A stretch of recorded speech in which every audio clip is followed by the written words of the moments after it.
A very happy Saturday to you. Taking a live look outside at Greeley right now. Look at that blue sky. It is looking great out there. Good morning. I'm Lauren Scafidi. Thank you so much for joining us today. Let's send it on over to Weather Impact meteorologist Carly Cassidy. Carly, we are just at the bottom of the staircase and it's only going to get warmer from here. I mean, that's the news you want to hear, right? We don't want to go the other way. Not till Friday. Yeah. We got a few days until we come back down because we know it's March. We got a little bit of everything here. So we are going to start to improve, start to warm things up. We are moving this system out that was here yesterday. You can still see some of it really bottom half here from Colorado Springs, the cloud cover, and then there's the snow down to the south of Pueblo through Trinidad.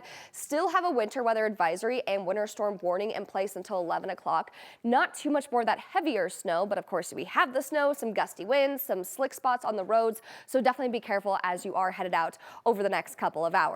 May find just a few flakes here along I-70 in the high country off towards the north. It's not going to amount to much of anything. And for most, like we saw from Greeley, blue skies. It is a beautiful start to the day. And that's really how we're going to be as we go throughout the weekend and next week until Friday for that next system. Temperatures, we got 20s and teens, so grab a warm layer as you are headed out. This afternoon, we do warm things back to really where we should be for this time of the year. Upper 40s, low 50s for a good portion, some 30s in the high country. And then we just continue on this warming trend. We're gonna switch seasons here again. We got 60s tomorrow, 70s, what we're talking about for Monday. It will be a little bit windy. That helps us to get to those warmer temperatures, but then also up ahead of our next system coming on Friday. So we'll talk all about your details coming up in a few minutes. Thank you so much, Carly. A judge sentenced a woman to 1 year in jail for hitting and killing a 10-year-old boy as he was riding his bike in Timnath. Prosecutors say she was texting and driving. Yesterday, Amy Weiss received the maximum sentence for careless driving causing death and tampering with physical evidence. Prosecutors say she sent a text just seconds before hitting Ollie Stratton right here with her car in August of 2023. And they say she tried to delete messages minutes afterwards. Weiss had her driver's license revoked as part of the sentence. She's allowed to stay out of jail while she appeals. A man will spend the rest of his life in prison for kidnapping and assaulting a dozen women while posing as a rideshare driver. A judge in Denver imposed a sentence of 290 years to life yesterday for John Pastor Mendoza. A jury convicted him in October of 30 separate charges, including a dozen counts of kidnapping, 7 counts of sexual assault, and 10 counts of attempted sexual assault.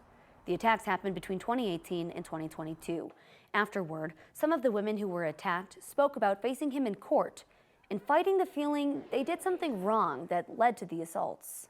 If I didn't meet all these women, I would still blame myself, absolutely. It really takes talking with these women to understand, like, it's not your fault being told it's not my fault, telling them it's not their fault, and understanding, like, no matter what I did, there was nothing that entire night that made any sense for it to be my fault.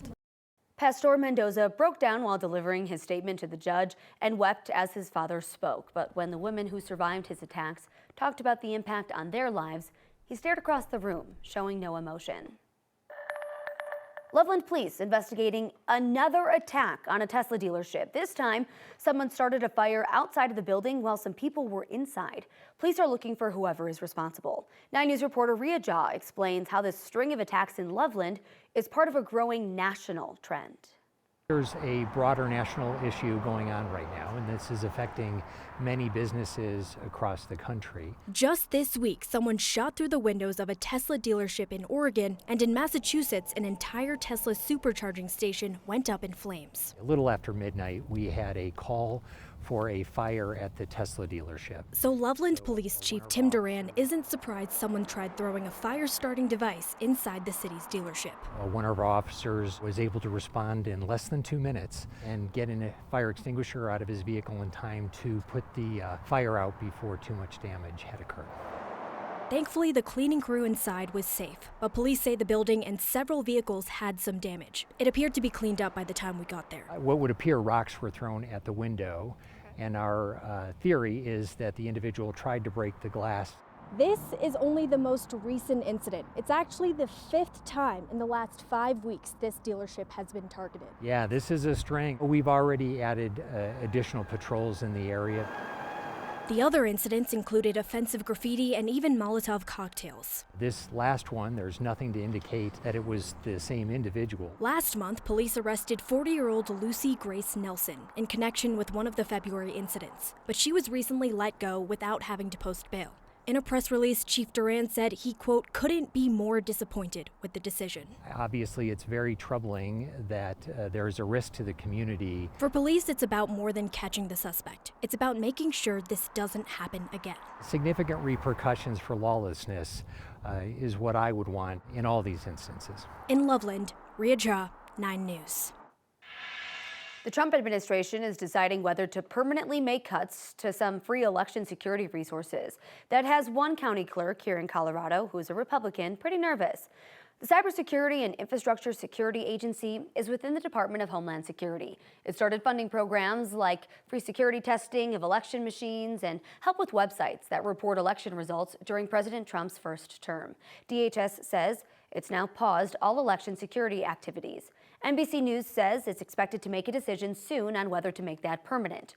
Republican El Paso County Clerk Steve Schleicher says his office has relied on those programs. He now worries cuts would make their websites more vulnerable to hackers. The possibility of someone going in and changing the data. You know, when you're sitting here taking a look, you want to make sure that that stuff as well is air-gapped and there's no cyber threats. The potential cuts are part of the Trump administration's efforts to slash the size of the federal government. NBC News reports that the Cybersecurity and Infrastructure Security Agency alone, more than 140 employees have been laid off since President Trump took office. Making national headlines, the federal government is offering Department of Health and Human Services workers voluntary severance packages to leave their jobs. Many workers there can get up to $25,000 if they quit. Older employees have been offered an early retirement incentive. The 180 workers at the CDC who were fired, then rehired this week are included. They have until next Friday to decide. Workers at the Education Department and Social Security Administration are being offered similar incentives. Agencies are hoping to get as many volunteers as possible to reduce the number of people they have to fire. President Donald Trump has threatened new tariffs on Canadian lumber and dairy products, saying the country has been ripping off the U.S. It comes a day after he offered Canada a one-month reprieve on 25% tariffs. The Canadian trade minister pushed back, saying Trump's claim that Canada was ripping off the U.S. was not true, and said Trump's proposed reciprocal tariffs on dairy and lumber are completely unjustified. Meanwhile, President Trump delivered remarks in the state dining room on Friday as a part of the first ever crypto summit at the White House. According to the president, the new crypto reserve will be started with currency the U.S. obtained from civil law and law enforcement actions. President Trump also suggested that this Bitcoin should be held forever without selling it. The Treasury and Commerce Departments will also explore new pathways to accumulate additional Bitcoin holdings for the reserve, provided it's done at no cost to the taxpayers. We don't want any cost to the taxpayers. This is a tremendous opportunity for economic growth and innovation in our financial sector, and will really go a long way. President Trump signed an executive order on Thursday establishing a strategic Bitcoin reserve. This follows Trump's post on social media this week saying he would direct the government to stockpile Bitcoin, Ethereum, and 3 other tokens. Thousands of photos and online posts could soon be deleted from government websites as a part of President Trump's federal ban on diversity, equity, and inclusion. Among them, photos related to the iconic Rosie the Riveter image. Supporters of the Rosie the Riveter Museum, including a 99-year-old Rosie who shares her personal story with visitors, are outraged. To take the Rosies off the website would kind of indicate that they weren't worth anything anymore, or what we did wasn't worth anything anymore. A new directive from the Pentagon orders all branches of the military to delete news articles, photos, and videos that support DEI. The Associated Press has obtained a database of more than 26,000 images flagged for possible removal, including some showing troops striking the famed Rosie the Riveter pose. The Department of Defense has not commented on the database.